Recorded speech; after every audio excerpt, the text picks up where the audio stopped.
Daniel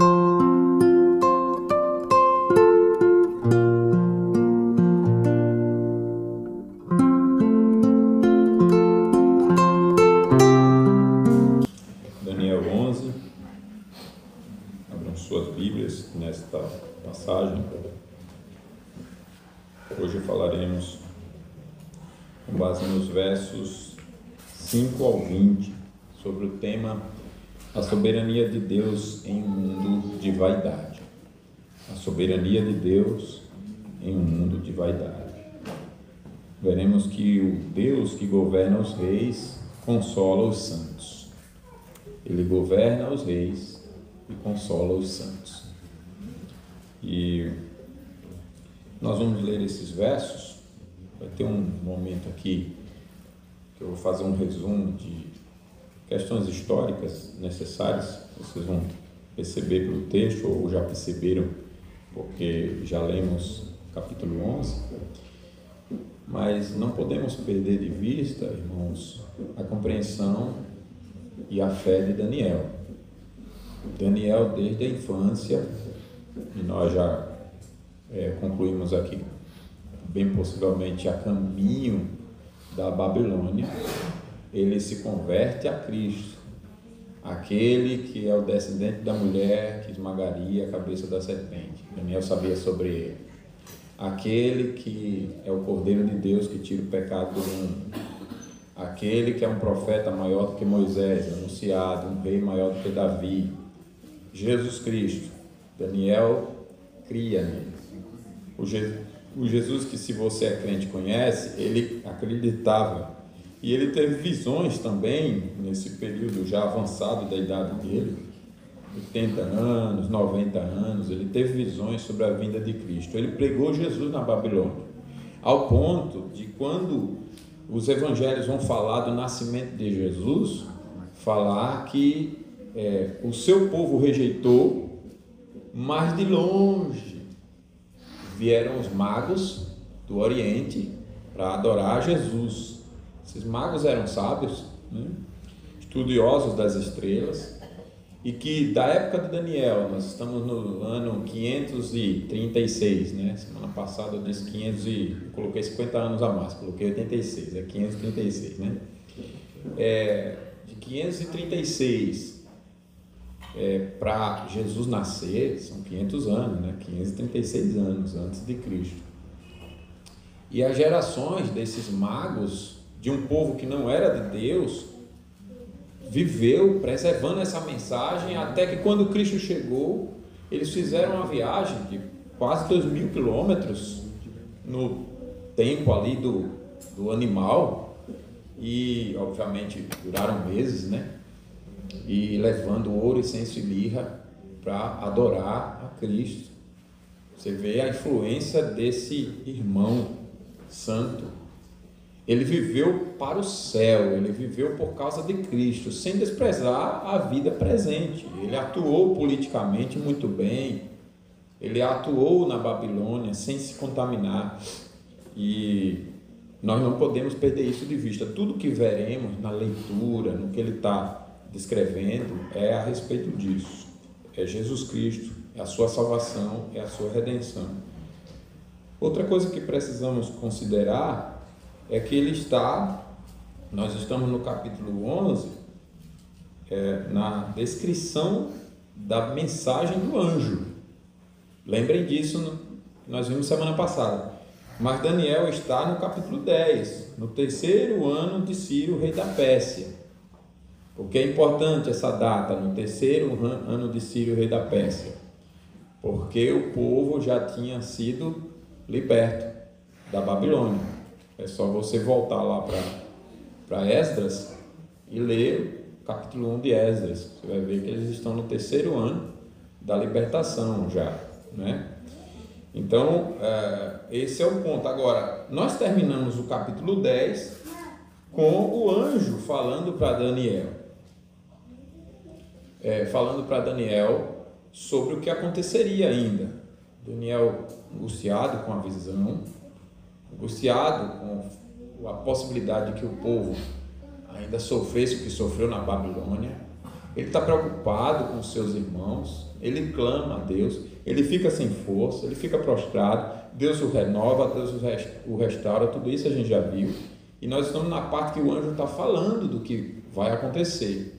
Então fala de reinos futuros, de reis, ainda que não tenha dado nome, mas Deus usou os homens da história para registrar isso, para mostrar que o que Deus falou para Daniel, 200, 300, 400 anos de acontecer, 500 anos, aconteceu. E aquilo que significa ao nosso tempo, está acontecendo. É a mensagem então para Daniel, para aquela época e para épocas posteriores, para o seu povo de todos os tempos, para a gente viver na perspectiva presente sem desprezar a futura e vice-versa, na perspectiva futura sem desprezar a presente. Então é uma mensagem de consolo. Por isso o tema, a soberania de Deus em um mundo de vaidade, o Deus que governa os reis consola a igreja, consola os santos. Não é consolador você ter uma mensagem, uma notícia boa, uma revelação da realidade diante de tantas notícias ruins, né? É consolador. Você fica naquela expectativa, sem saber o que vai acontecer, só vê notícias ruins, aí alguém chega e diz, olha, por trás de tudo isso aí, a notícia boa é essa. Aí ele te consola, te acalma, seja sobre saúde, seja sobre uma injustiça, um processo, seja sobre a família, enfim, as finanças, o próprio país. E a igreja, irmãos, tem esse privilégio. O mundo não sabe, mas nós sabemos o segredo que o mundo não sabe. Ele nos revelou para nos consolar. Então, vamos ler esses versos com essas observações que eu fiz em mente, tá?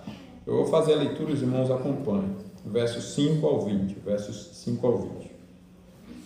O rei do sul será forte, como também um de seus príncipes. Este será mais forte do que ele, e reinará, e será grande o seu domínio. Mas ao cabo de anos, eles se aliarão um com o outro. A filha do rei do sul casará com o rei do norte, para estabelecer a concórdia.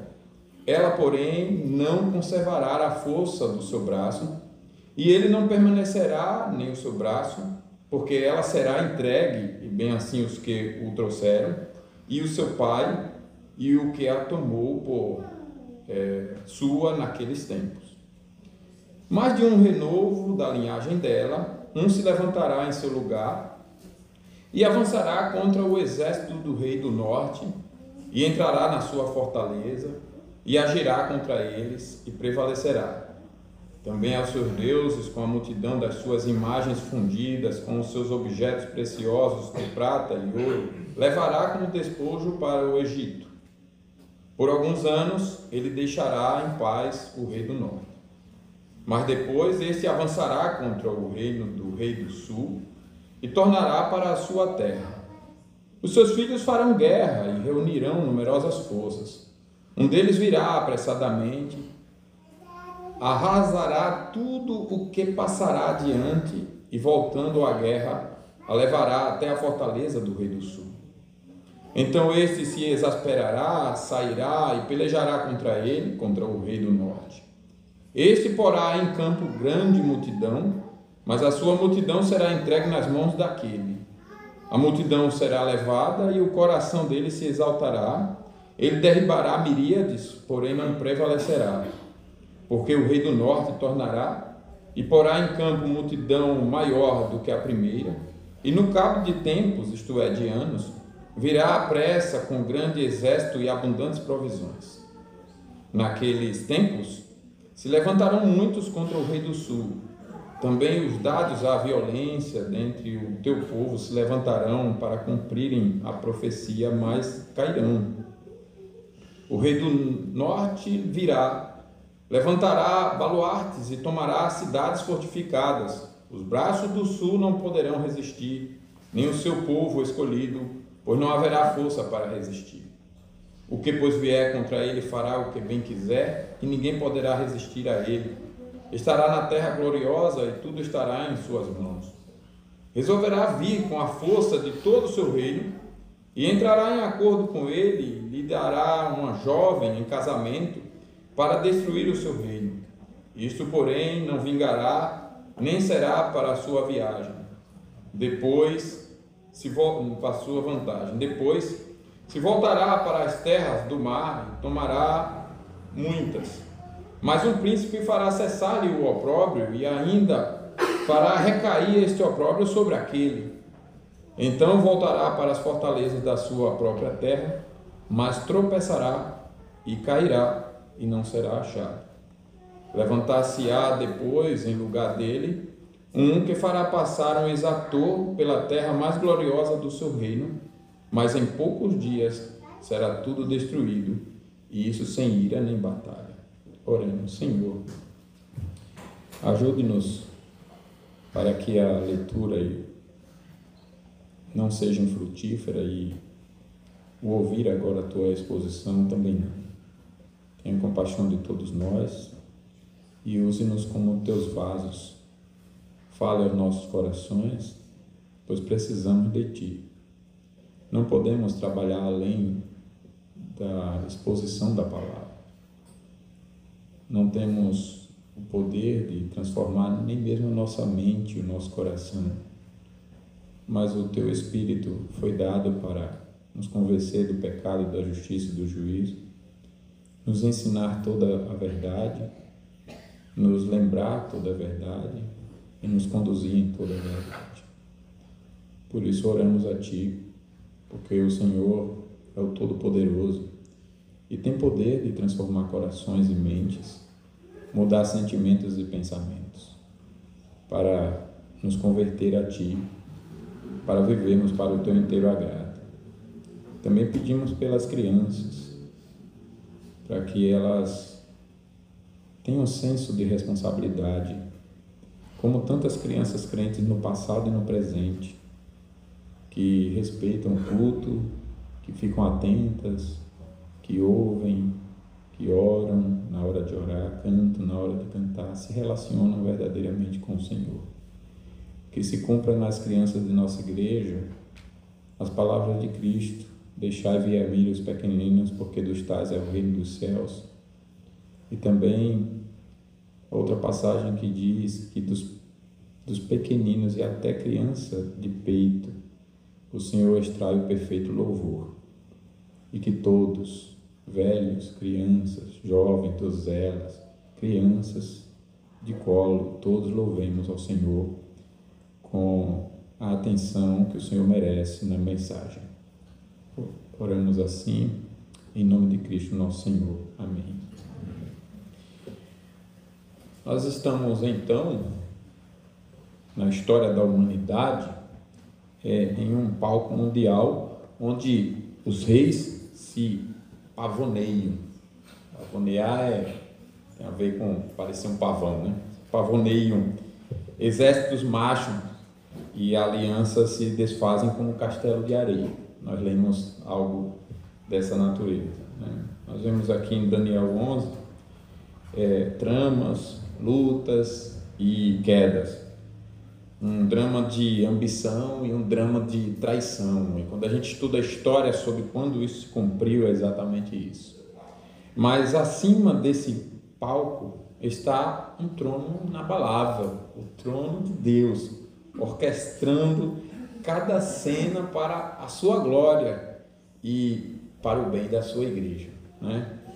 Nada acontece então por acaso, como muitos acham, como muitos vivem, como muitos dizem, visto que todos esses eventos foram proclamados de antemão, e quando eles aconteceram, a história se vangloria, acha que não aconteceu porque o ser humano é como é, mas Deus tinha revelado exatamente o que iria acontecer muito antes de acontecer, para dizer: eu me relaciono com a criação e eu governo a criação. Deus não é aquela visão de Deus que muitos têm, de um soberano criador de tudo que não se relaciona, tão grande é o seu ser, não se relaciona com a sua criação, deu corda com um relojoeiro na criação e agora com o relógio trabalha automaticamente sem nenhuma relação com o relojoeiro, está tudo funcionando nessa sequência automática de trabalho. Tem muitos que acham que Deus é assim, mas Deus está mostrando que não. Ele se importa com o ser humano, ele se relaciona com o ser humano, ele conduz a nossa vida, a nossa história, e nós precisamos olhar para isso. Senão, nós vamos alimentando incredulidade a partir da pressão do mundo, da maneira como as pessoas vivem, às vezes na família. De repente você é crente sozinho, aí todo mundo vive assim. Todo mundo está preocupado com a situação financeira do Brasil, a alta dos juros, todo mundo está preocupado com as injustiças, a tirania do judiciário, todo mundo está preocupado com os desgovernos e os descontroles, a injustiça sendo exaltada e prevalecendo, todo mundo preocupado com tudo isso, todo mundo preocupado com as pressões mundiais, a política global, internacional, com as farpas que os governantes soltam um contra o outro, uma sanção aqui, uma ameaça ali, um jeito acolá, na economia, na cultura, na política, na religião, na educação. Todo mundo vai se agitando, vai preocupado, e você de repente vai cedendo sem ver e entrando na mesma linguagem, na mesma percepção, nas mesmas discussões, na mesma cosmovisão, e alimenta incredulidade. E não percebe o coração e a mente se tornando insensíveis para o fato de que não é o que parece.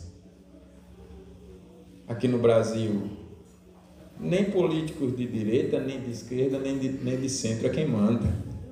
Ponha isso na sua cabeça. Não estou dizendo com isso que é para a gente cruzar os braços.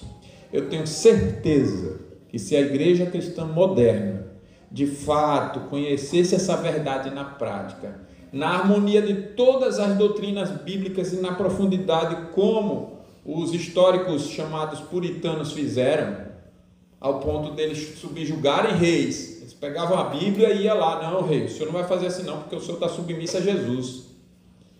Nenhum desses líderes imorais que estão no nosso país estariam no poder. Nenhum exército iria intimidar os brasileiros crentes, a igreja cristã moderna não ia.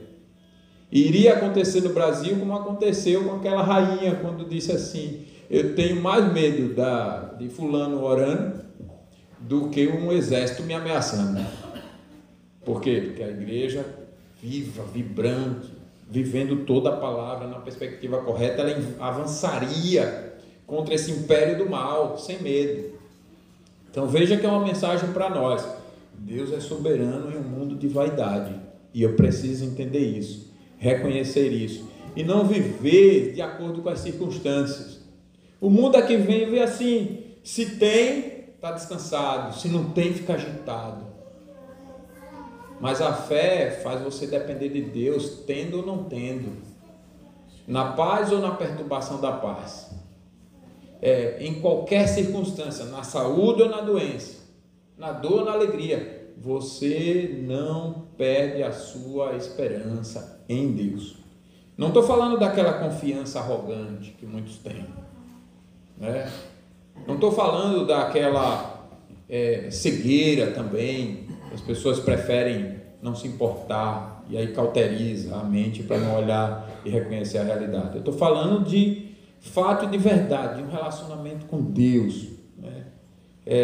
Deus proclamou tudo de antemão para que nós o conheçamos e saibamos que Ele governa e vivamos em um relacionamento de total dependência, consolados por Ele. Não importa se nossos direitos estão sendo tirados. Veja o que fizeram com o próprio Salvador. Ele foi para a cruz. O próprio Filho de Deus, que é o dono de tudo, se fez um como nós, e o mundo não o conheceu, e levaram ele para a cruz. E ele mesmo disse: se fizeram com o dono o que fizeram, acho que vão fazer com o servo dele o quê? Não vai fazer diferente. Mas eu não perco a paz. Tenho que cantar como Pedro: importa agradar a Deus do que aos homens. Temos que cantar como Josué: eu e minha casa serviremos ao Senhor. Temos que cantar como o salmista: foi bom ter passado por aflição, para que aprenda os teus decretos. Quando o Senhor humilhou o meu orgulho, a minha força, toda a minha capacidade, o meu poder, eu então reconheci: olha, eu dependo de ti completamente, né? Nossos dias é marcado por guerras, crises políticas, e a igreja vivendo sob pressão no mundo inteiro, e a coisa só avançando. Tudo isso nos ensina e confirma a confiar na soberania de Deus em todo o mundo de vaidades. Deus é soberano. Então nós devemos agora abrir o nosso coração para que o Espírito Santo nos ensine, nos guie nessas lições maravilhosas que teremos. Falaremos de 3 pontos e nós seremos ensinados que o Deus do céu é o nosso refúgio em meio ao caos. Quem é a nossa segurança, o nosso socorro? Nós cantamos aqui: os olhos meus elevo para os montes. De onde me virá então socorro para mim? O meu socorro vem do Senhor que fez o céu e a terra. Que não seja apenas uma canção, que seja uma vida de fato. Não, o meu socorro vem do Senhor que fez os céus e a terra. Mas se as circunstâncias forem tais que a morte não tiver jeito, é a morte mesmo, irmão. Vamos aprender a nos relacionar com a morte. A morte, para quem é de Jesus, não é uma maldição, porque essa maldição já foi quebrada. A morte não é um fim. Quem morre com Cristo não morre, vive eternamente. E Deus quer usar a minha e a sua confiança até na hora da morte, para sensibilizar outros, para alcançar outros, a olharem para as Escrituras e ver que é verdade o que ela ensina. É verdade a mensagem de Deus. Essa mensagem não é minha, não é da nossa igreja, ela é de Deus. Ela é milenar, ela começou quando tudo começou. Deus criou todas as coisas com essa mensagem, que Ele é tudo que Ele é mesmo, e que a vida é Ele, e só faz sentido viver se você tivê-lo e conhecê-lo, e se relacionar com Ele intimamente. Veja que Adão estava no paraíso, no metro quadrado de terra mais caro da existência, se existisse hoje, né? É que ele bloqueou. E, no entanto, ele não tinha vida eterna. Ele ainda não conhecia a Deus como só Jesus pode fazer conhecer. E ele caiu. Se ele tivesse vida eterna, não teria caído. Caiu. E veio a morte, morreu. Veja qual é a mensagem de Deus. A vida é Ele. E só faz sentido viver nele, por Ele e para Ele. A Ele, pois, a glória eternamente. Amém. Então, é isso que o Espírito vai estar nos ensinando, está nos ensinando. Abramos o nosso coração para essas 3 lições que veremos aqui. Mas antes eu quero resumir, como eu disse a vocês, a cronologia dos fatos históricos, desses versos aqui, 5 ao 20, né? Então você tem, historicamente, no verso 5, a ascensão de um rei, que é, na verdade, 2, né, que é Ptolomeu e Seleuco, mais ou menos em 305, 301. Então lembre, Daniel está em 536, mas está falando aqui no capítulo 11 do que o anjo lhe falou sobre o que vai acontecer no futuro. E aí, como a gente já tem toda a revelação, a gente está em 2025, né? Essa é a vantagem, é só olhar para trás e pegar os historiadores, né? Por exemplo, José foi um dos historiadores mais consultados sobre tudo isso.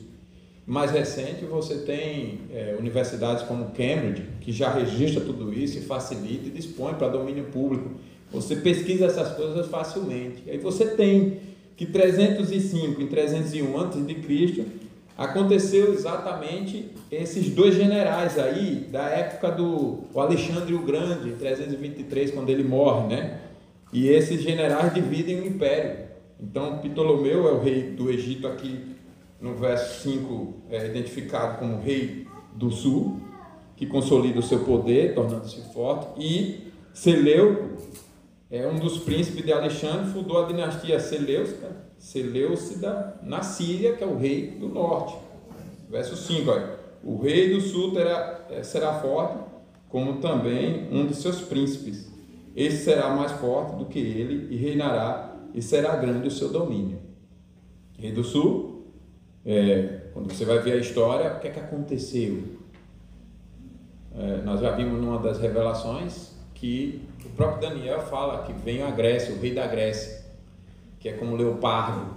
Esse rei da Grécia estava falando ali desse líder como leopardo, etc., para falar da rapidez com que ele ascende, com que ele vence nações e ele enriquece. É o Alexandre o Grande, não tem outro que aparece na história de outra forma.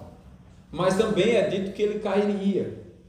E aqui está revelando isso, e os generais dele realmente se desentenderam, dividiram ali, e se tornou o rei do sul, no Egito, e o outro rei do norte.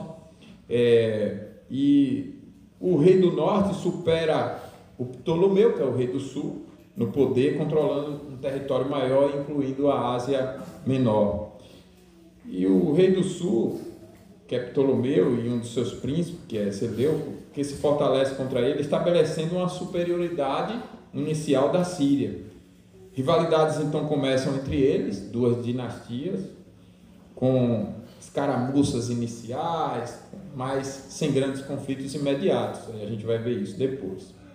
Aí o verso 6 fala de Ptolomeu e um outro chamado Antíoco, já 252 a 250. Então nós saímos de 305 a 301 desse episódio para 252 a 250. Então nós temos que, após um ano de rivalidade, Ptolomeu do Egito e Antíoco da Síria, já é um outro rei, tentam selar a paz. E aí Ptolomeu dá sua filha. Quando a gente vai estudar, quem é a filha aqui no texto que nós lemos?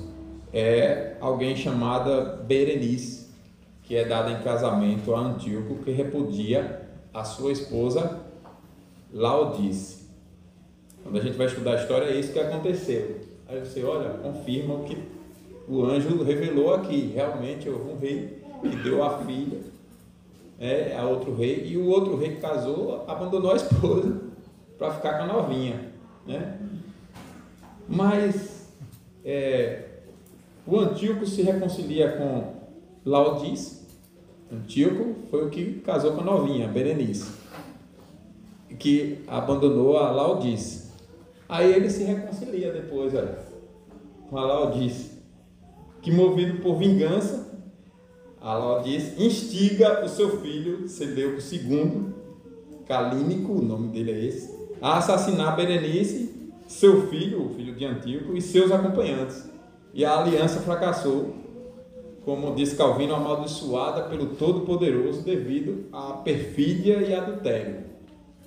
Então você imagine, havia uma aliança lá atrás, olha, vamos juntar aqui e tal, e você casa com minha filha, beleza, eu abandonei minha esposa e casei com sua filha.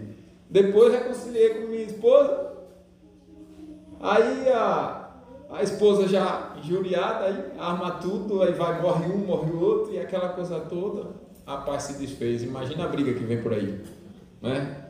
De nações.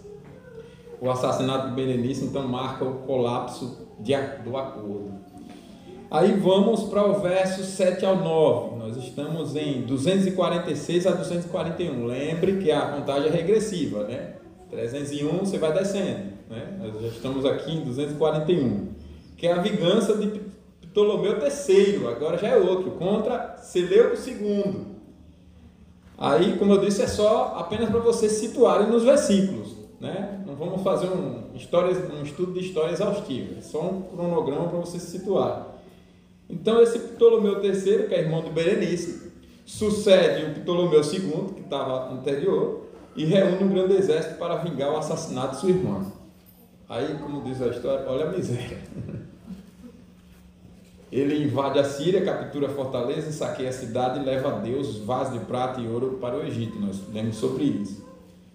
E podemos interpretar a referência lá do verso 7, ramo de suas raízes, como sendo Ptolomeu III, que, como diz o texto, prevalece contra Seleuco II, e aí ele retorna ao Egito em paz, o verso 9, né, consolidando sua vitória. E aí Ptolomeu reina por 46 anos, superando Seleuco com longevidade e estabilidade.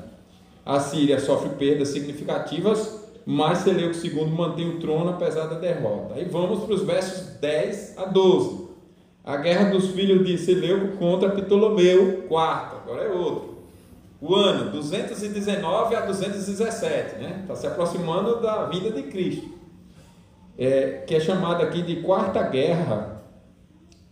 A anterior que eu descrevi foi a Terceira Guerra da Síria. Essa aqui já é a quarta. A primeira descrição foi a Primeira Guerra, né? Primeira, segunda, nós estamos na quarta, então. Quarta Guerra da Síria. Então, os filhos de Seleuco II, Seleuco III e Antíoco o Grande buscam recuperar territórios perdidos. E Seleuco III morre antes da campanha e Antíoco III lidera um grande exército, recuperando parte da Síria e avançando até uma cidade chamada Ráfia, que está no verso 10, referido no verso 10. Aí Ptolomeu IV, rei do Egito, responde com fúria, derrota Antíoco na batalha de Ráfia, 217, e mata muitos milhares. Aí Ptolomeu, apesar da vitória, irmãos, não consolida o seu poder devido à sua devassidão, luxúria e crimes, por exemplo, assassinando seus pais e irmãos. Você vê que coisa.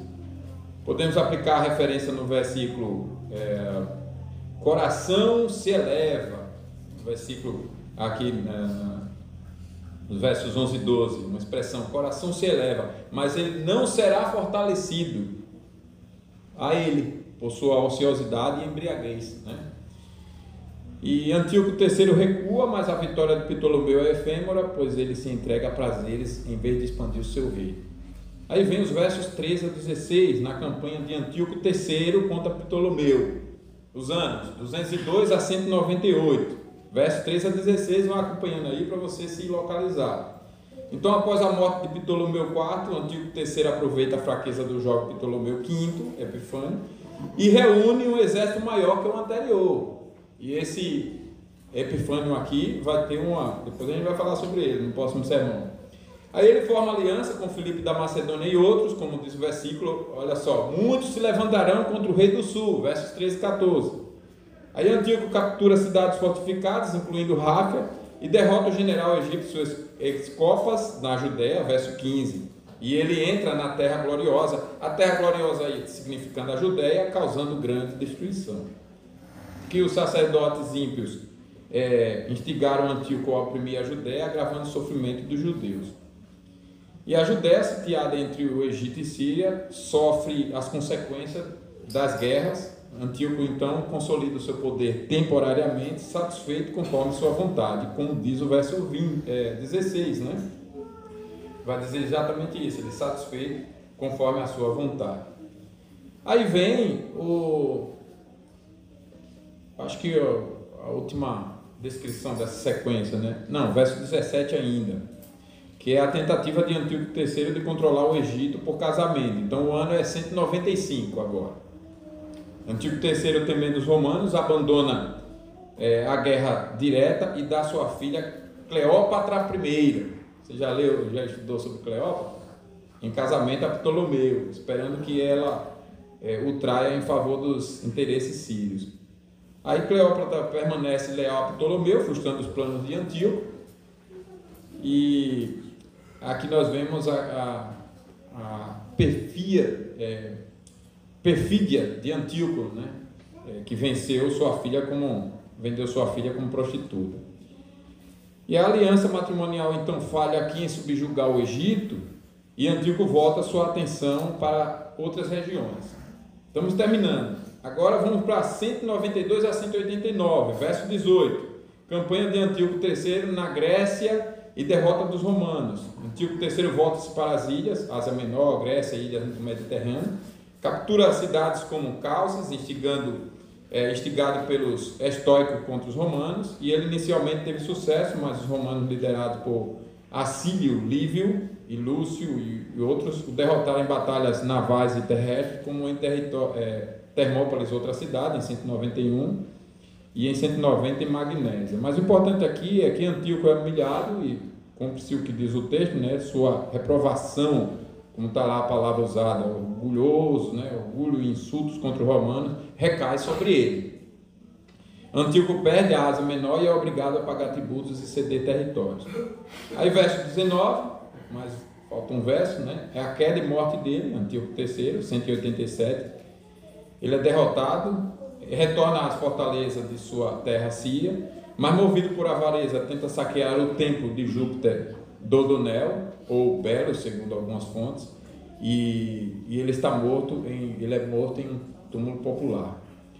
Podemos interpretar aqui que a referência do versículo tropeça e cai e não será encontrado é sobre ele, marcando justamente o fim ignominioso, vergonhoso, né, do seu reinado. Sua morte é vista como um juízo divino por sua ambição e impiedade. A Síria entra em declínio e o poder de Antíoco é transferido para seus sucessores. E finalmente, o verso 20, que é a ascensão e queda de Seleuco IV, que é o ano 187 até 175. Nós estamos até o verso 20, depois a gente vai continuar. Então, esse Seleuco IV é filho de Antíoco III, que sucede ao trono e impõe tributos pesados para pagar as dívidas romanas, sendo chamado de publicano, ou exator, e ele é assassinado por seus criados, ou envenenado, segundo algumas fontes, após um reinado curto. Aí podemos aplicar a referência do versículo de que levou à destruição em poucos dias, nem pela ira, nem pela batalha. Foi o que nós lemos no verso 20, né? Levantar-se-á depois, em lugar dele, um que fará passar um exator pela terra mais gloriosa do seu rei, mas em poucos dias será destruído, e isso sem ira nem batalha. Não foi o que nós lemos? Isso sem ira nem batalha, que é o que vai acontecer justamente com esse Seleuco IV. E por isso podemos aplicar esse versículo aí. Aí aqui é muito importante, irmãos, aqueles livros apócrifos, né, que a Igreja Católica usa, tem dados importantes sobre não são livros bíblicos, tá? Não é inspirado, mas ele tem dados importantes sobre isso aqui que a gente está vendo. E aí, essa morte de Seleuco vai abrir um caminho para o famoso Antíoco IV Epifânio. Antíoco Epifânio. Vocês viram que tem muito Antíoco, né? Então, esse Antíoco aqui, Epifânio, vai ser também importante na história de tudo que Daniel está falando aqui. Mas nós vamos ver sobre ele depois. Então, a Síria continua enfraquecida e a opressão fiscal marca o reinado de Seleuco. Então, esse é o resumo. Nós estamos nesse lugar. Quando eu citar alguma coisa, agora você meio que vai ter uma noção. Mas eu quero destacar então a primeira lição, que é o Deus soberano que reina sobre os reis. Ele já falou para Daniel o que iria acontecer e nós temos a vantagem de ver o que já aconteceu. Já aconteceu, nós lemos a história, pegamos a história e mostramos, olha, tudo que Jesus disse que ia acontecer, ou tudo que Deus disse, né, na antiga aliança que ia acontecer, aconteceu aqui. Não está errado dizer Jesus também, né? Até porque o próprio Daniel, lá no capítulo 10, fala de estar diante de um ser glorioso e ele descreve esse ser e a gente vai ver quem é esse ser. Esse ser não é outro a não ser Jesus, né? O Filho do Homem, né? Que desce do céu. Então, ele está na dúvida diante de Deus. E aqui, essa lição é para nós, o Deus soberano que reina sobre os reis. Então, nós vemos nesses versos, do 5 ao 20, para nós, sendo dado para nós por Deus como um mapa divino da história. Deus está nos dando o seu mapa divino. O anjo revela a Daniel as lutas entre Egito e Síria, como eu já resumi. Todos esses nomes aqui estão resumidos em Egito e Síria. Os casamentos traiçoeiros, as guerras de Antíoco e até a avareza de Seleuco. E tudo, cada batalha, cada traição, está exatamente debaixo do controle de Deus. Não que Deus esteja fazendo eles fazerem, não. Outro dia eu dei um exemplo aqui de como é possível você operar sem que você precise praticar alguma injustiça. Mas você tomar decisões e controlar as coisas, né? Eu dei o exemplo de como nós, como pai, podemos fazer em casa. Se eu quero dar alguma lição para meus filhos, e eu digo assim, olha, esse chocolate aqui na mesa é meu, vocês não vão mexer, né? Então a ordem aqui é: não mexam no chocolate. E um dos três, os meus 3 filhos, não obedece e pega o chocolate. Eu não precisei ir lá, pegar na mão dele e fazer ele desobedecer. Para eu tomar determinadas decisões, ensinar alguma coisa, enfim, eu só precisei decidir colocar um chocolate lá e dar uma ordem, né? Deus fez isso no Éden. Só precisou colocar a árvore do fruto do conhecimento do bem e do mal e dar uma ordem. Ele não precisou ir pegar a mão de Adão e mexer, não. Essa decisão foi de Adão. Nem Satanás tem esse poder. Então Deus só precisa conduzir as coisas, colocar a pessoa certa, no lugar certo, na hora certa, do jeito certo, para subjugar alguém, para provocar alguém, para mexer com alguém, etc. O próprio coração humano que Deus conhece vai decidir as coisas e Deus vai conduzir a história. Deus vai conduzir a história. Ele quis destruir Faraó e seu exército no Mar Vermelho. O que Deus fez? Apenas levou seu povo para atravessar o Mar Vermelho. Só. Não fez mais nada. Ele não fez Faraó ir atrás. Mas Faraó foi atrás. Ele conhecia o coração orgulhoso de Faraó. Ele sabia que Faraó era atrevido com ele, Deus. Olha o orgulho humano como é. Ninguém manda em mim. Assim que pensa desde a infância. Às vezes a gente vê isso nas nossas crianças, né? Elas têm um comportamento que ela está dizendo para todo mundo: ah, se eu tivesse a força de acabar com todo mundo, vocês não mandavam em mim, não. Às vezes a gente conversa lá em casa e diz bem assim: olha, filho, vocês não estão obedecendo o pai e a mãe, vocês estão obedecendo a varinha. Você manda 10 vezes, semana inteira. Você pega a varinha, no instante tudo acontece. Você, pai, então não é a mim que vocês aprenderam a obedecer. E às vezes nós estamos assim com Deus. Mas Faraó não era nem assim com Deus, nem com varinha. Ele vai atrás mesmo. E nosso orgulho muitas vezes está assim. Não entenda a varinha literal não, né? Porque às vezes as varinhas de Deus é uma enfermidade. As varinhas de Deus, né? É alguma situação na família, alguma situação onde for, na sociedade. Eu estou convencido que essas injustiças no Brasil é Deus demonstrando claramente a sua insatisfação com a nação brasileira, com a igreja, com o seu povo. Não há dúvida disso. Então, Deus é quem reina, Deus é quem controla, e Deus é maravilhoso no seu controle das coisas. Então nós temos visto essas guerras, essas batalhas, essas traições como esse controle de Deus, mas não que Deus esteja ali pegando na mão desses e fazendo. E como eu disse a vocês, Deus, em seus maravilhosos conselhos, conduziu os historiadores para que fossem hoje a testemunha de sua própria verdade. A verdade é a palavra de Deus, não é essas histórias. Eu citei aqui para vocês, essas histórias não são a palavra de Deus. Mas como o texto está se referindo à história que já aconteceu, é óbvio que Deus está mandando eu ir lá na história, ver quem foi, ver cada nome, Alexandre o Grande, Antíoco Epifânio, Seleuco e tantos outros, ver quem foram esses, quando que isso aconteceu e dizer, olha, se cumpriu aqui, se cumpriu ali, se cumpriu acolá, com sabedoria. E Deus está fazendo isso para testemunhar a sua própria verdade, dizer, eu fiz.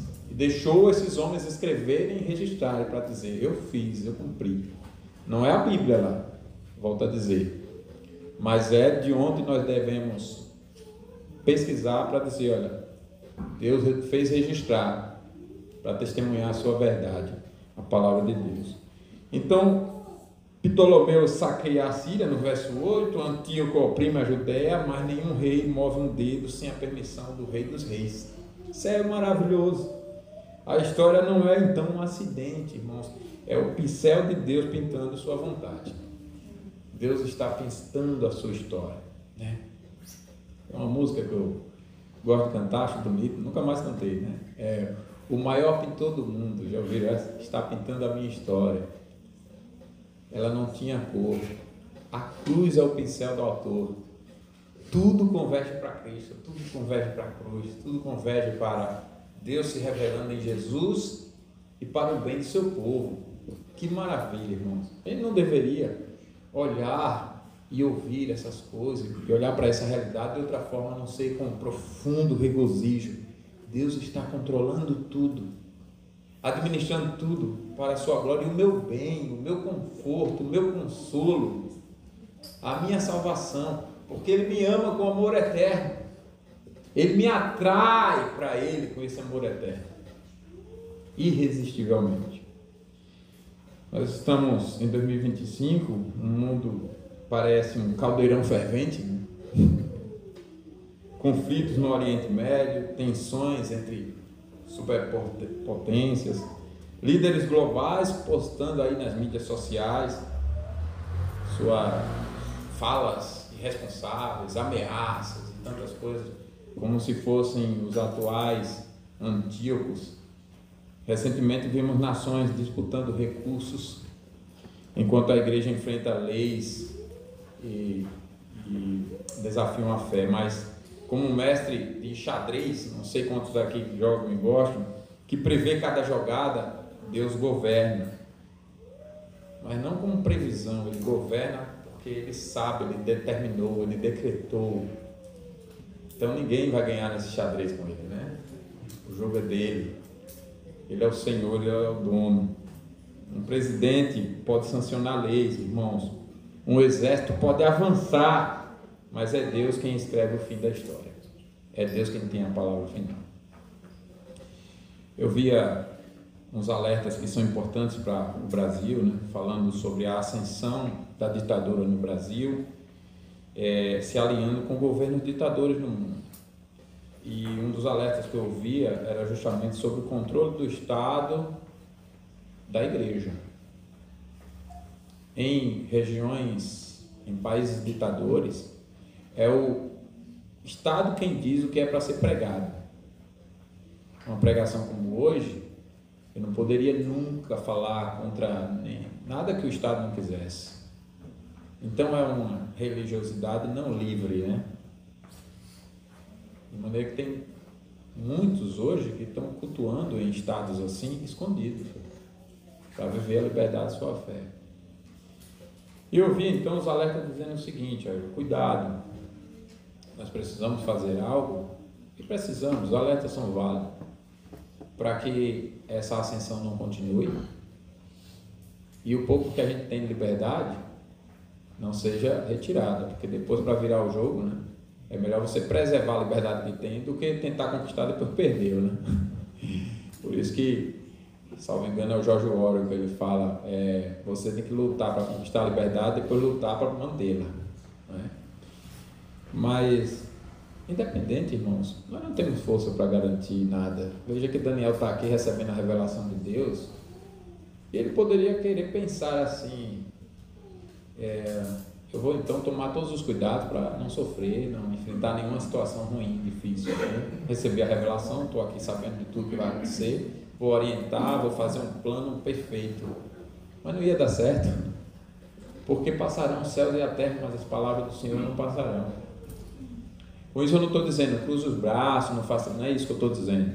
Estou dizendo assim, ainda que o pior aos nossos olhos venha acontecer, aprenda como Daniel aprendeu, a confiar no plano de Deus. Quando as notícias assustam ou a cultura zomba da fé, lembre-se assim, nada acontece por acaso. Deus tem um plano e Ele está governando o seu plano. Oremos então todos pelas autoridades, mas confiemos que é Deus quem as guia, como guiou Ptolomeu, Antíoco e tantos outros. É Deus quem conduz a história. Outra lição é: não se desespere. Em crises econômicas ou perseguições, saiba que Deus está no controle. Como a igreja em Daniel, você está nas mãos do soberano, Senhor. Terceiro, testemunhe a verdade. Use os meios aí para falar de Cristo. Use remindo tempo, economizando tempo, até uma conversa que você acha que é qualquer, um café, um trabalho, para proclamar que Deus reina. As pessoas estão agitadas e ela no trabalho desabafa com você, estou preocupado. Aproveita isso, irmão. Isso é uma bênção. Ela está olhando para o lugar errado. Mostre para ela que você olha para o lugar certo. Descanse no Senhor. Faça igual aquela jovem lá da igreja congregacional do Rio de Janeiro. Jardim de Oração, o nome da igreja, lembrei agora. Ela disse quando estava para morrer, ano passado ou foi repassado, não me lembro, disse para o seu pastor, a situação da minha saúde é essa, eu não tenho muitos dias, mas eu quero que todos no hospital testemunhem que eu sei para onde eu estou indo, eu sei em quem tenho crido, eu sei que eu sou salva e eu não quero desonrar a Cristo com a minha morte. Ele precisa aproveitar essas situações para falar de Deus, de Jesus, testemunhar que a gente confia nele. A gente desabafa um com o outro, é isso mesmo, a gente chora, a gente se preocupa.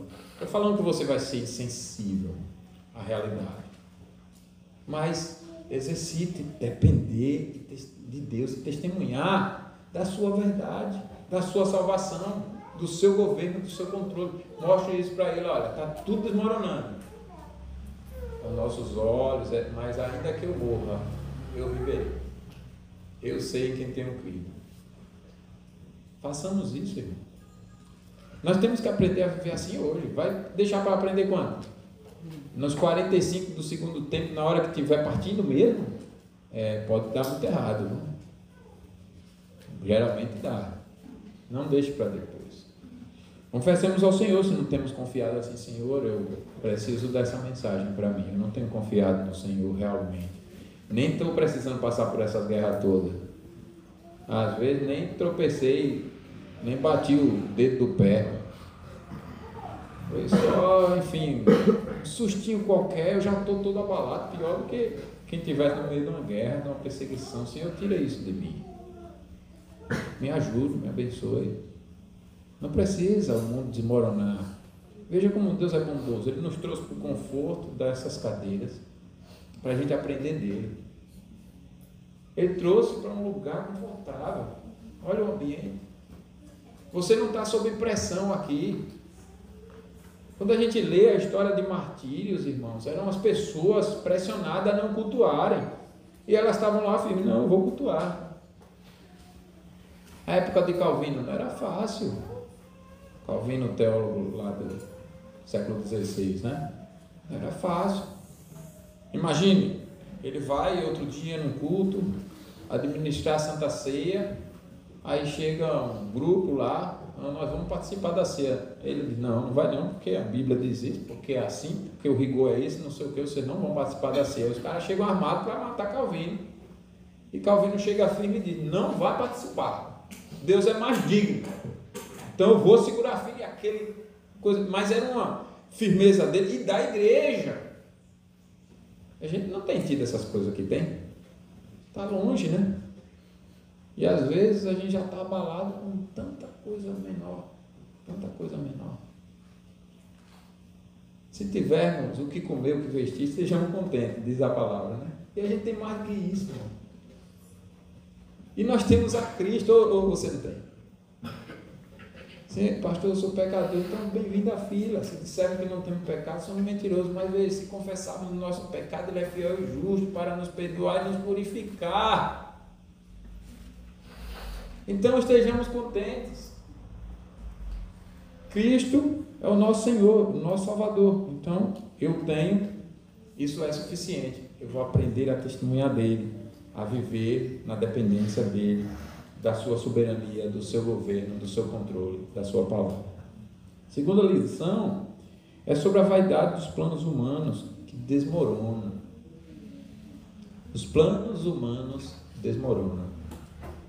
Você já viu algum plano humano não desmoronar? Você está achando que quem manda no país é a esquerda ou a direita? Ou é algum poder de fora? É a visão errada, irmãos. É a visão errada. Aqueles impérios pareciam estar dominando. Mas aqui Deus faz umas ironias, né? Ele deixa que os impérios se conflitem para ele mostrar que é o império dele quem está no controle de tudo, até quando os caras acham que não é. Até quando eles acham que agora a gente está mandando ver e arrasando com Deus. Coitados, coitados. Deus rindo lá de cima. A palavra de Deus diz que ele zomba de cima. Lá de cima, quer dizer, ele é soberano, né, da altura. Mas ele zomba, olha para nós aqui embaixo, meus irmãos, como o ser humano é atrevido, né? Cego, arrogante na sua cegueira. Daniel 11, então, é um catálogo de sonhos humanos frustrados. Ptolomeu casa sua filha Berenice com Antíoco, esperando paz, mas ela é assassinada. No verso 6. Aí Antíoco dá sua filha Cleópatra a Ptolomeu Epifânio, tramando traição, mas ela se volta contra ele. Seleuco oprime seu povo com impostos e cai em poucos dias. Os planos baseados em ambição, luxúria e perfídia são malditos por Deus, irmãos. Como diz Eclesiastes, vaidade de vaidade, tudo é vaidade, é loucura, correndo atrás de coisas sem sentido. Não adianta essas coisas todas, sem Deus, sem Cristo, sem a aprovação de Deus, não adianta. O mundo promete poder, mas entrega ruína. O mundo te promete poder, mas entrega ruína. Imagine um grande empresário hoje, construindo um império tecnológico, prometendo que sua inteligência artificial salvará o planeta. Ele, podemos comparar, Ptolomeu moderno, tramando alianças com governos e magnatas, até porque não existe inteligência, como disse um especialista na área, né? Não existe inteligência artificial. Inteligência é algo próprio de alguém racional, moral e ético, e que tem relacionamentos, experimentos. Isso aí é um monte de comandos guiados por alguém, e tem que fazer acordos. Eu lembro que eu fiz umas perguntas, fosse para um político da esquerda ou fosse para a direita, eu disse, eu quero ver até onde essas inteligências vão, né? Aí eu falava de um lado, aí avacalhava mesmo, é isso mesmo, não sei o que, é negacionista, é blá blá blá. Aí quando eu falava do outro lado, não, eu sou uma inteligência artificial, não posso responder assuntos políticos. Eu digo, mas acabou de dizer do outro. Alguém programou o comando para não falar de um lado, né? Mas, de repente, alguma coisa, uma falha na tecnologia desses imperadores aí, o seu império desaba como um Antíoco. É fácil desabar. Ou consideremos então as promessas, irmão, de paz global em cúpulas internacionais, acordos assinados com sorrisos, mas quebrados por interesses egoístas. Como Berenice, essas alianças nascem condenadas. Eu estava vendo essas últimas notícias, né? Essa lei americana que está sendo bem comentada aí, que vai cortar uma série de privilégios de poderosos aqui no Brasil, em vários lugares do mundo e tal. E um diz uma coisa de um lado, outro diz do outro e tal, mas eu fico achando interessante as reações, né? A gente vê poderosos, independente do partido, do espectro de onde esteja, a gente vê poderosos fazendo injustiça. Isso não precisa você ser de um lado partidário para reconhecer isso e dizer isso. Isso é a verdade, você está vendo as injustiças acontecendo. E de juízes, que não são de fato juízes, né? É como aquele citado por Jesus, que não teme a Deus, e a viúva vai lá pedir, implorar, porque ele não teme a Deus, não tem mais ninguém. E aí você vê as risadas, os deboches, a certeza da impunidade, se sentem deuses intocáveis, você vê como eles estão. Mas, meus irmãos, a arrogância precede a queda. Veja isso, a arrogância precede a queda, né? Então, como Berenice, eles caem. Despreze, então, a ambição mundana. Não faça como aquele salmista. Ele disse, eu quase desviei os meus pés por invejar esses poderosos. Eu quase desviei meus pés. Não faça isso. Não inveje essa ambição mundana. Não corra atrás de riquezas pela riqueza no lugar de Deus. Não corra atrás de fama, de poder, dessas coisas. Pais, ensine seus filhos para que eles não cresçam apenas para serem, tirar vantagem de alguma coisa, serem poderosos, serem ricos, serem isso, serem aquilo. Não. Ensina a ser prudente, trabalhador, etc., né? Viveu aqui, sem desprezar as obrigações dele para quê? Mas ensine Jesus, ensine o céu, ensine sobre Deus. Enquanto nossos filhos não tiverem tendo a Deus com exclusividade, não sosseguemos. Eu ia dar uma pastoral antes de começar a pregação às crianças aqui. Porque começamos a oração, eu vi crianças sem orar. Lemos a Bíblia, eu vi crianças sem ler. Cantamos, eu vi crianças sem cantar. E às vezes, quando percebem que eu estou olhando, aí olha para a letra e começa a cantar. Olha, eu não sou Deus, viu? Deus está vendo o seu coração. Eu tenho que cantar com o coração, convertidos a Cristo. Então a gente precisa aprender a desejar. A nossa ambição deve ser santa, desejar Cristo. Cristo é o maior tesouro. Você sabe o que significa evangelho? Significa uma boa notícia, mas em relação a Cristo significa a mais maravilhosa notícia. Você era inimigo de Deus, não podia nunca reconhecer a Deus, ouvir a Deus e se alegrar nele e amá-lo e se arrepender de seus pecados e ter a humildade de reconhecer. Você não podia ter essas virtudes, humildade de reconhecer que é pecador e que precisa do Salvador. Você não poderia.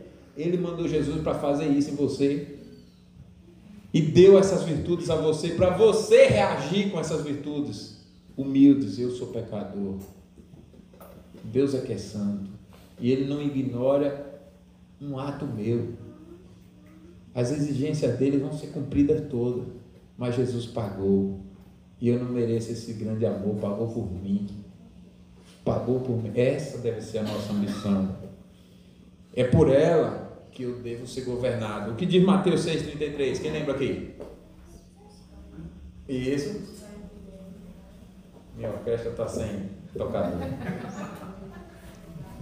Buscar em primeiro lugar o reino de Deus e a sua justiça, e todas as outras coisas vos serão acrescentadas. Vamos de novo? Buscar o reino. Essa orquestra está desafinada mesmo, né? Não estão treinando a partitura em casa, irmão. Buscar em primeiro lugar o reino de Deus e a sua justiça, e todas as outras coisas nos serão acrescentadas. Irmão, vamos memorizar a palavra. Ensinemos contentamento. As crianças dos nossos dias estão tomando ansiolítico. Você acha que a fé delas está bem? Não está. Muitos dizem, não, é o excesso de eletrônico. Não é só isso não, isso está bem, mas não é só isso. É o que está por trás. Não aprendem a conhecer a Deus. Os pais não se preocupam com o coração e a mente dos filhos. Tanto faz que informação a criança absorve, onde absorve, como absorve. Tanto faz. Eu vi um autor, que eu acho que ele não é crente, um livro, ele dizendo assim: se tem a coisa mais absurda do que você pegar seus filhos e entregar a um desconhecido total, para ele passar o dia inteiro enchendo a cabeça dele do que ele quiser, não tem. Que é o que nós fazemos com o sistema escolar corrompido, né? A gente pega para alguém completamente desconhecido e confia, não, ela vai... Deixe seu filho 5 minutos comigo. Eu vou falar de Jesus para ele. Pode ser filho do Papa. Eu vou falar de Jesus para ele. Ele vai chegar em casa, se Deus der graça ainda por cima, vai perguntar, por que não me falaram nunca sobre Jesus como aquele senhor lá falou? E agora passa o dia todo a criança. É claro que a visão de mundo dela vai ser desenvolvida naquela perspectiva, mas para piorar, a gente acorda, não ora com as crianças, não ensina a criança a orar, não lê a Bíblia para as crianças, não trabalha nada, não tem culto, não cultua com ela, porque ela precisa aprender a adorar, ela não sabe, aí não caminha com ela, não faz nada nela. Se a gente fosse professor de natação, seria assassinos cruéis, né? Porque seria mais ou menos assim, ao invés de você pegar a criança ensinando, tal, numa piscina controlada, com água controlada, você ali, até que ela domine a arte, a gente faz mais ou menos assim, a ilustração não é minha, né? Eu acho que são dos Blue Dogs. Joga no meio do mar, agitado, tempestade. Agora se vira aí, aprenda a nadar. Pegaria o bebê e fazia isso. Nós, como professor de natação. Aí você diz, o que tem a ver? É o que a gente faz com a educação. A educação, o aprendizado, as informações, é um mar de falas, de vozes, de ensinos, de lições. É um mar agitado e tempestuoso. Aí a gente joga a mente da criança nesse mar todo e se vira. Aprende o que é certo e o que é errado de tudo isso aí. Ela não sabe amarrar o cadastro, meu amigo. Você acha que ela vai saber interpretar tudo aquilo? Daí para adorar o Deus vivo e verdadeiro. Nós estamos estudando após o culto, todo domingo aqui, com as crianças de 7 a 10, certo? Quantas coisas nossas crianças aqui da igreja estavam pensando errado, não foi? Erradíssimo. A gente precisou corrigir a fé. Daí então, para a gente ensinar o contentamento, ela não vai nunca se contentar em Deus, em Jesus de fato, nunca. Ela vai acostumar, como todo um judeu ou um católico, a estar no meio religioso, a desenvolver uma linguagem como aquele grupo, aquele ambiente, mas é só. Não vai passar disso. Não aprendeu a se contentar. Aí você vê aí, elas olhando para os influencers, metaverso e indo atrás de likes. Colocar uma coisa aqui, curtiu. E outra ali, olha, eu tive 2 curtidas. Irmãos, Daniel resistiu à Babilônia, irmãos. Disse aos filhos na fé. Por último, viva com integridade.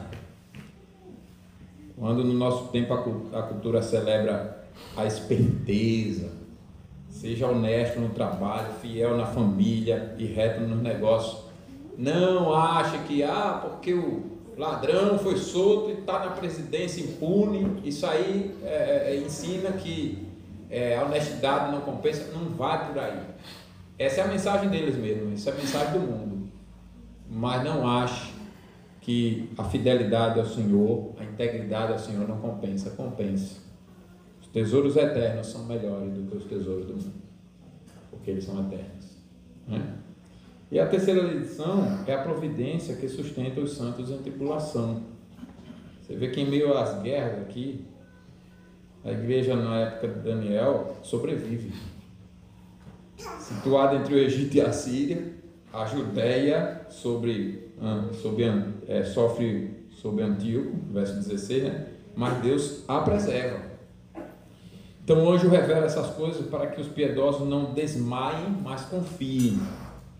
Que possamos repousar em paz sobre Deus que nos promete proteção e lutar sob este estandarte da cruz.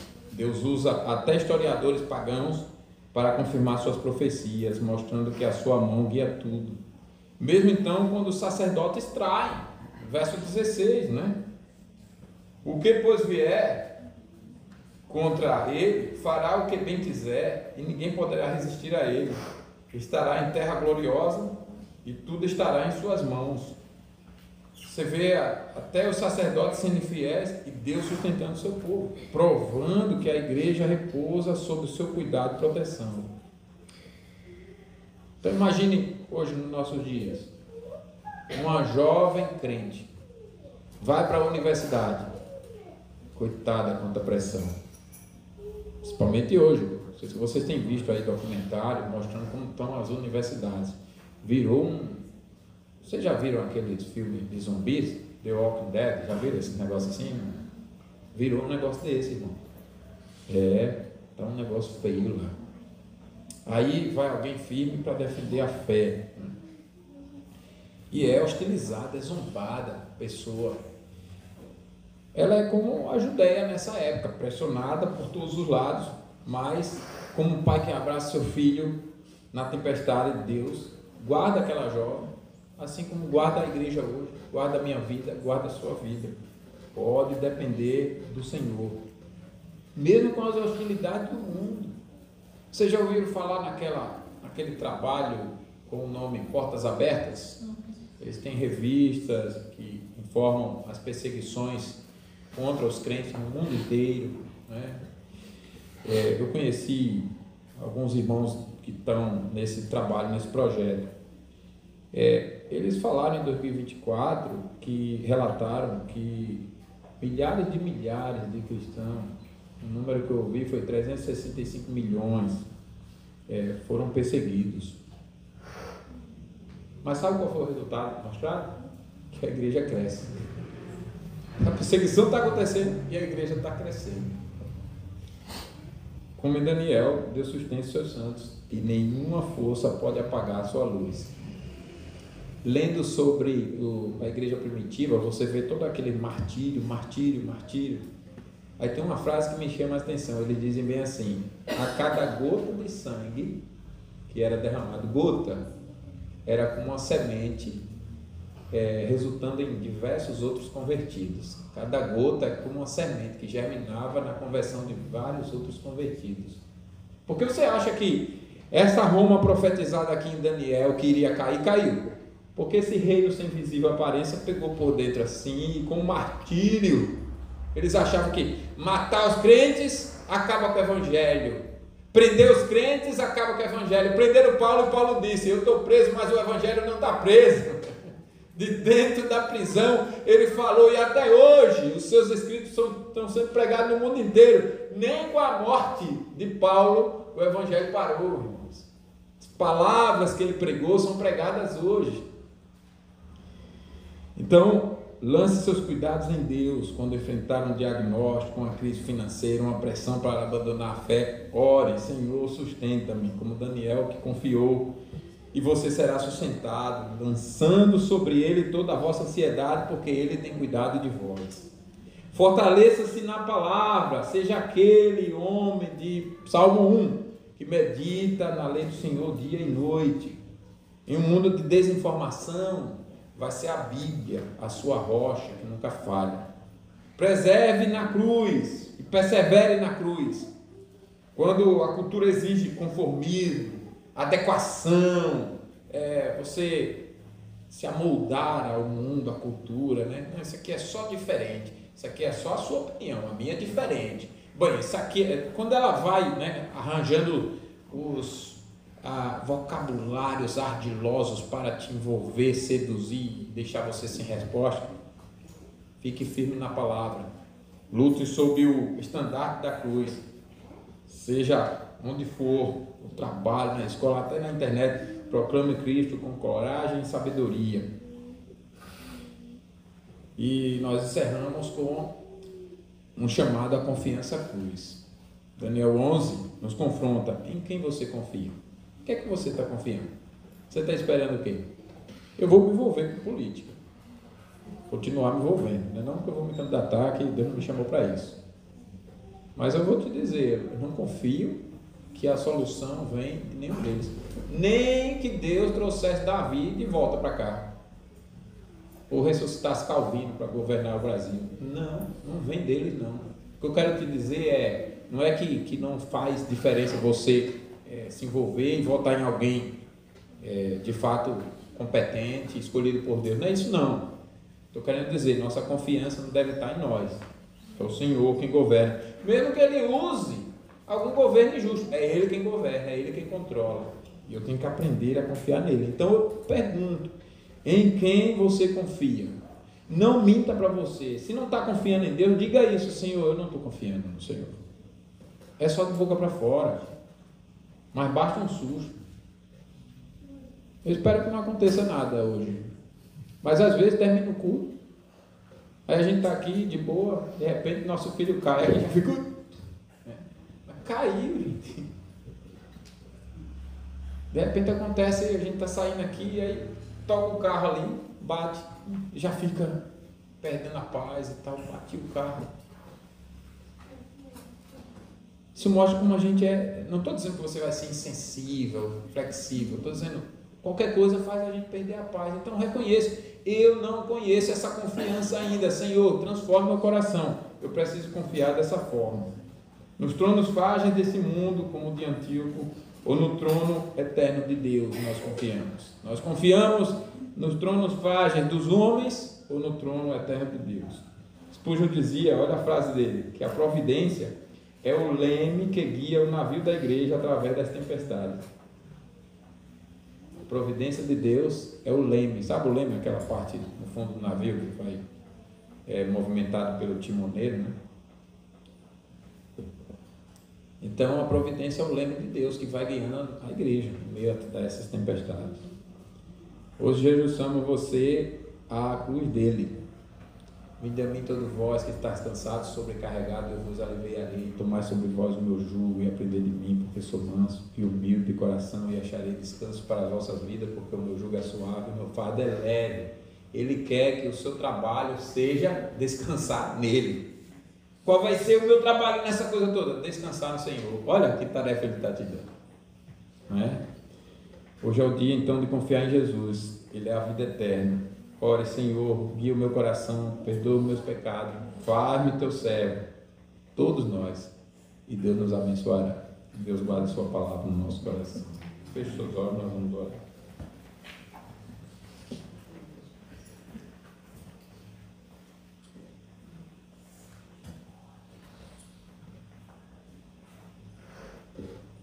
Senhor, que façamos mesmo essa oração e pedimos ao Senhor para que guie os nossos sentimentos, pensamentos e vontades, para que confiemos no Senhor como só quem tem a graça salvadora confia.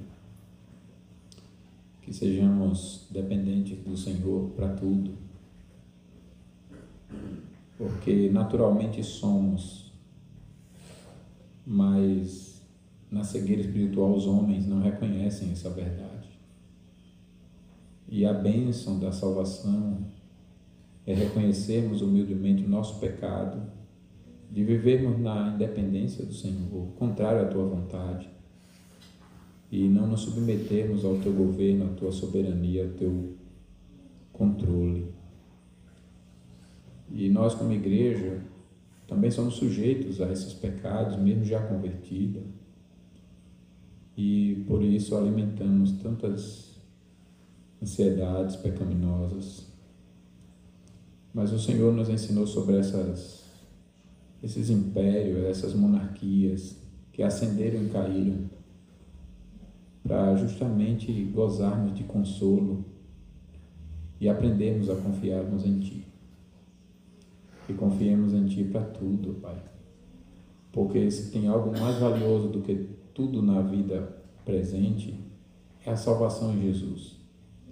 E nós temos dito que confiamos nela, mas como podemos confiar em algo mais precioso se não confiamos em coisas menores, como o Senhor governando sobre os homens, como o Senhor governando a história? Dá-nos a bênção de confiarmos em Ti, perdoe-nos por duvidarmos do Teu governo, e tantas vezes que alimentamos dúvidas, incertezas pecaminosas, ou de tantas vezes que fomos negligentes, que não labutamos pelo Senhor, que não testemunhamos da Tua graça, da Tua palavra, da Tua salvação. Perdoe-nos, Senhor, e ajude-nos para que todos, desde a mais pequena criança aqui nesse local, ao mais experimentado, todos, não venhamos a encerrar esse momento, esse encontro, sem experimentarmos desta confiança. Dá-nos, ó Pai, esta bênção, pois o Senhor é bom, misericordioso. Tranquiliza a nossa mente e o nosso coração. Faça-nos descansar em Ti como Daniel descansou, e vivermos a alegria de termos a Tua companhia. Em nome de Cristo nosso Senhor. Amém.